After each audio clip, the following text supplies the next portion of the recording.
This is Huey from Tea Time Tabletop Games. This is an instruction video for Murder Mystery Getaway.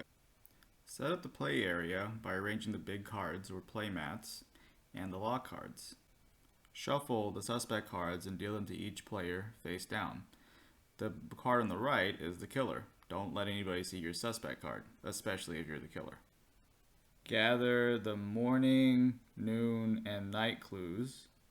Shuffle each deck and deal 2 cards to each player from each deck face down. Shuffle the item clues and deal 3 to each player face down. Deal 2 missing clues to each player face down. Each player selects 5 cards to keep in their hand. The killer and the innocent suspects have different rules for which cards they can keep. The innocent suspects need to have 1 morning, 1 noon, and 1 evening clue, along with 2 items. The 2 items should match the time clues if possible. The killer needs to have 2 missing clues and any 3 other clues. Notice, the killer's hand is only either missing clues or mismatched clues.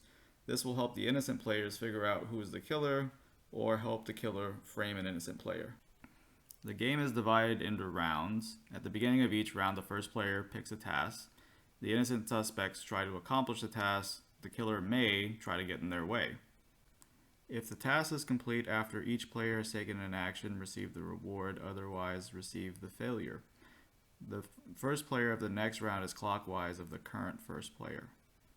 During each round, the players each take an action, starting from the first player. They may either investigate, lock or unlock a room, or accuse another player.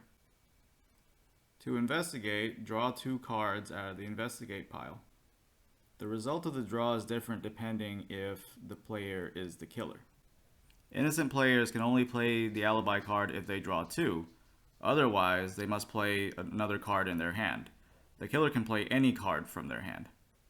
In the draw at the top, the innocent players can play the alibi card. If they draw the cards on the bottom, they must play the plant clue card. On the other hand, the killer can play either the plant clue card or the alibi card. It's useful to remember that the killer can play either card in this case. To lock a room, place a lock card on top of the room. To unlock a room, remove the lock card.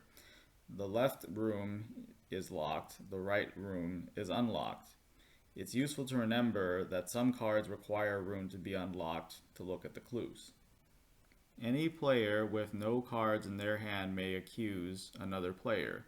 The accused player must show a clue from their hand. If they cannot, they must show their suspect card. If the clue that they show is a missing clue, they must show their suspect card. The task card, Chase the Killer, allows a player to accuse without having an empty hand. Once a suspect card is revealed, the game is over. If the suspect is innocent, then the killer won. If the suspect is the killer, then the innocent players won. Check out the description for a link to our Kickstarter campaign.